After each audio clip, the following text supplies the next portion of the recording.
안녕하세요.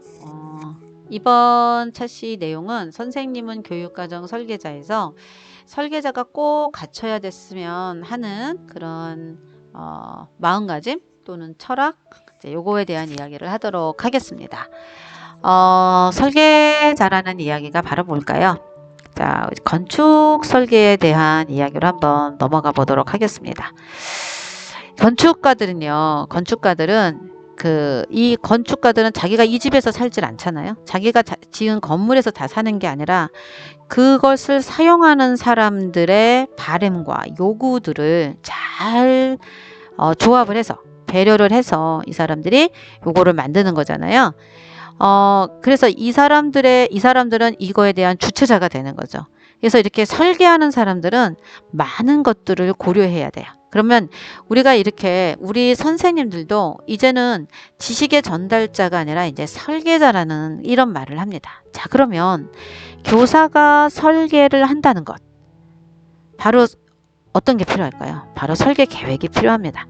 자, 이런 템플릿을 가지고 우리가 바로 교육과정 운영계획, 이런 계획표와 그 다음에 각각의 활동지, 이런 것들이 바로 우리가 우리 수업의 설계자에 필요한 재료들이죠.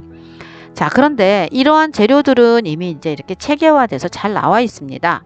그런데 이거를 만들기 전에 반드시 필요한 것들이 있거든요.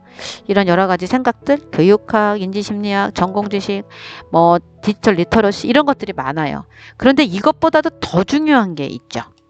어떤 게 있느냐? 바로 이거죠. 선생님들의 교육 철학. 선생님들마다 가지고 있는 철학이죠. 아까 그 옆에 인도에 있는 그 브리티니치 이 철학자는 가난한 사람들을 위한 그리고 이런 건축이 이렇게 나눔이 있어야 된다는 철학을 가지고 이 사람은 이렇게 만든다고 해요. 그래서 이 설계자가 어떤 철학으로 그거를 만드느냐에 따라서 그 용도가 많이 방향이 바뀐다고 해요. 마찬가지로 교사도 그런 철학, 그런 어떤 교육 철학, 나만의 교육 철학이 있어야 1년 동안 또는 내가 몇 년 동안 내가 교직에 있는 동안 그 힘으로 나의 수업이 성장하고 발전해 나가는 겁니다. 자, 그러려면 먼저 성찰이라는 게 하나 있어야 돼요. 성찰은 늘 자기를 돌아보면서 내가 발전하고 있는가를 늘 끊임없이 바라봐야 되는 거죠. 그래서 늘 반성만 하는 게 아니라 내가 잘한 게 무엇이고 그리고 내가 지금 현재 이거를 하려고 했는데 무엇이 부족해서 나에게 실패를 안겨줬는가. 실패는 사이토 히토리라는 분이 이런 얘기를 했어요. 실패는 경험이다. 그래서 그 경험이 내가 뭔가를 발전해 나갈 수 있도록 하는 토대가 되는 거예요. 그랬을 때 이 성찰은 굉장히 중요한 겁니다. 그래서 선생님들이 이 성찰이라는 걸 했으면 좋겠고요. 그 다음에 이 성찰이라는 거는 결국은 뭐냐면은 내가 그전에 나와 지금의 나가 비교를 해야 되는 거거든요. 그래야 내가 무엇이 발전하고 있는지를 알아야 되니까. 그래서 기준이 필요한데 그 기준이 바로 선생님들의 인생관, 수업관, 학생관 이런 것들이에요. 그래서 그런 것들을 내가 잘 구현해내고 있는가 이런 것들을 봐야 돼요. 그래서 저는 이렇게 이런 저 나름대로 과학이라는 게 무엇이고 어떤 걸 가르쳐야 되는지 요소론지 이런 수업관 이런 것들을 만들어서 저는 늘 해마다 저 자신을 바라보고 있어요. 그래서 그러다 보니까 내가 발전하도록 많이 돕는 이런 장치가 됩니다. 그래서 선생님들한테 이게 다소 귀찮고 쑥스럽고 뭔가 간지럽지만 중요한 거는 정말 필요하다는 거죠. 내가 어떤 수업을 하고 있는가. 늘 바쁘고 시달리면서 언제나 늘 새로운 걸 시도하다가도 다시 원위치가 되면서 자기만의 수업을 하는 경우 많거든요. 그런 모습을 한번 적어보시고 그러면서도 늘 나는 어떤 수업을 하고 싶은가. 그러면서도 나는 어떤 학생들을 키워내고 싶은가. 그런 아쉬움들이 어떻게 있는가를 한번 적어보세요. 그리고 나서 거기에서 정말로 내가 어떤 사람인지를 키워드를 뽑아서 나의 수업관을 만들어 보시면 선생님만의 정말 멋진 수업관을 만들 수 있습니다.